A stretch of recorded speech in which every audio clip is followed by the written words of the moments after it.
Bonjour. Alors, quelles sont les causes plus immédiates de l'arrestation de Jésus? Le premier motif, sans doute, c'est un motif lié à l'attitude de Jésus envers le temple. Les Sadducéens sont heurtés par l'attitude critique de Jésus envers le temple, tel que l'épisode de Matthieu 26, 61 nous est rapporté. Et ces pratiques, les pratiques sacrificielles du culte qui y sont associées. Et d'une manière générale, la liberté de ton de Jésus vis-à-vis des articles de loi choque les Sadducéens, qui sont donc des juifs conservateurs et relativement traditionnalistes. Une autre raison qui touche davantage les pharisiens est liée à l'enseignement de Jésus qui, d'une manière générale, relativise les lois, les rites, notamment le sabbat, et qui finalement choque en se rapprochant des publicains et des pécheurs, et puis va même jusqu'à pardonner les péchés. Donc tous ces éléments sont relativement choquants pour les pharisiens, qui sont des personnes très attentives aux notions de pureté et d'impureté. Mais au fond, son attitude paraît également subversive et blasphématoire envers Dieu, dont il prétend être très proche, puisque donc, cette notion de fils de Dieu qui va revenir lors de sa comparution en Matthieu 26, 63 à 66, devant le Sanhédrin. Et la notion de fils de Dieu est aussitôt, pour conséquence immédiate, de l'accusation de blasphème. Donc cet élément blasphématoire est très présent dans les raisons de l'arrestation de Jésus. Et puis au fond, Jésus apparaît comme politiquement dangereux. Alors non pas seulement politiquement dangereux pour le pouvoir romain, pas tant d'ailleurs, que pour le pouvoir religieux. On parle de politique par rapport au pouvoir, aux autorités religieuses. Car au fond, ces guérisons et ces enseignements ont pour effet d'agiter le peuple, ainsi qu'on le voit dans l'entrée triomphale à Jérusalem.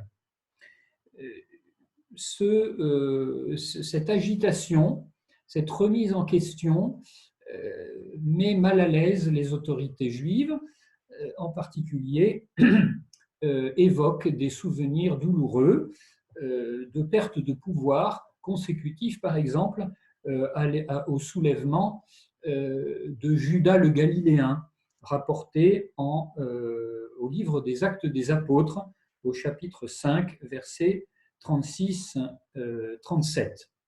Alors, je cite ce passage. C'est donc un pharisien qui s'appelle Gamaliel et qui se lève au milieu du Sanhédrin, tandis que les apôtres sont entendus, sont entendus après avoir été interpellés. Et puis, donc voici une partie du discours. Hommes d'Israël, prenez bien garde à ce que vous allez faire à l'égard de ces gens-là, donc les apôtres qui ont été interpellés. On parle à l'époque du recensement, probablement d'ailleurs ce recensement par Quirinius, mais pas celui qui est mentionné en Luc, mais un recensement qui aurait eu lieu lorsque Jésus avait environ 12 ans. Et il dit donc, après le recensement, se leva Judas le Galiléen qui entraîna du monde à sa suite. Il périt lui aussi, et ceux qui l'avaient suivi furent dispersés. Voilà, donc la crainte des Juifs, c'est par contre-coup, à cause de cette agitation, de cet engouement populaire pour Jésus, bien de subir une répression romaine qui mettrait fin finalement à la relative autonomie dont jouissaient donc les Juifs du secteur, dans la Palestine du 1er siècle. D'autre part, le fait que Jésus ait voulu poursuivre son ministère en Judée, donc à Jérusalem, et non plus dans la seule Galilée,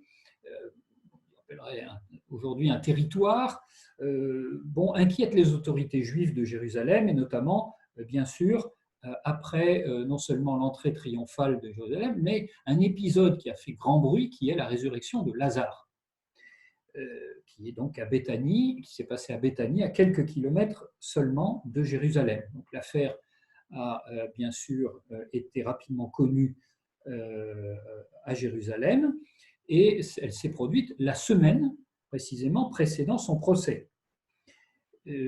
Cette affaire a immédiatement nourri des projets de meurtre, ainsi que nous le voyons dans le chapitre 12 de l'évangile de Jean, où il était question d'instructions très proches, très claires, pour mettre la main sur Jésus. Donc, nous voyons par exemple, voilà, au chapitre 12, verset 9 de l'évangile de Jean, « La grande foule des Juifs apprit qu'il était là, et ils vinrent pas seulement pour Jésus, mais aussi pour voir Lazare, qu'il avait ressuscité d'entre les morts. » Verset 10, « Les grands prêtres décidèrent de tuer aussi Lazare. » Donc Jésus, bien sûr, dont ils ont donné des instructions. Par exemple, en Jean chapitre 11, verset 57, les grands prêtres, donc juste avant le récit de l'onction de Béthanie, les grands prêtres et les pharisiens avaient donné des ordres. Si quelqu'un savait où il était, il devait l'indiquer afin qu'on le saisisse, pour le mettre à mort. Afin qu'on le saisisse. Ça s'arrête là, mais évidemment avec l'intention de le mettre à mort.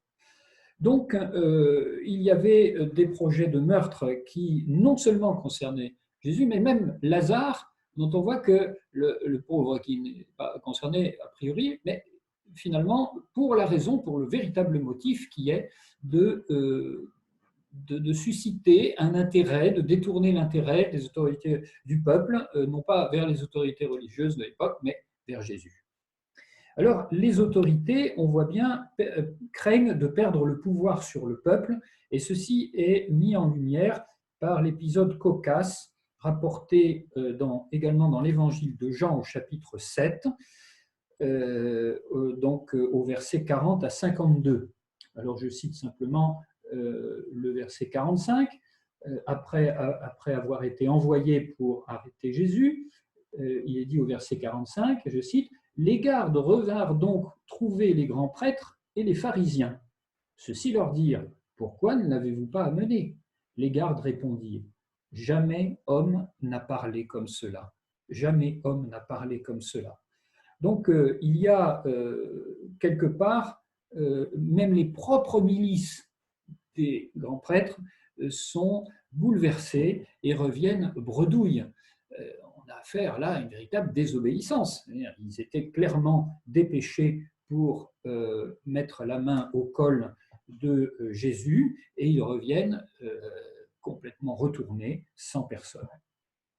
Et enfin, on voit qu'à l'issue de la résurrection de Lazare, ceci au chapitre 11 de Jean, versets 45 à 50, les pharisiens tiennent conseil et décident solennellement de se débarrasser de Jésus avec cet avis de Caïphe, grand prêtre, donc, je cite, « Il est préférable qu'un seul homme meure pour le peuple et que la nation ne périsse pas tout entière. » Donc il y a véritablement un enjeu politique, ne pas perdre le pouvoir sur le peuple, ne pas subir la répression romaine suite à un soulèvement, et surtout éviter de scandaliser et de disperser le peuple juif donc dans sa pratique religieuse et dans donc le pouvoir qu'exerçaient les autorités de l'époque sur la population.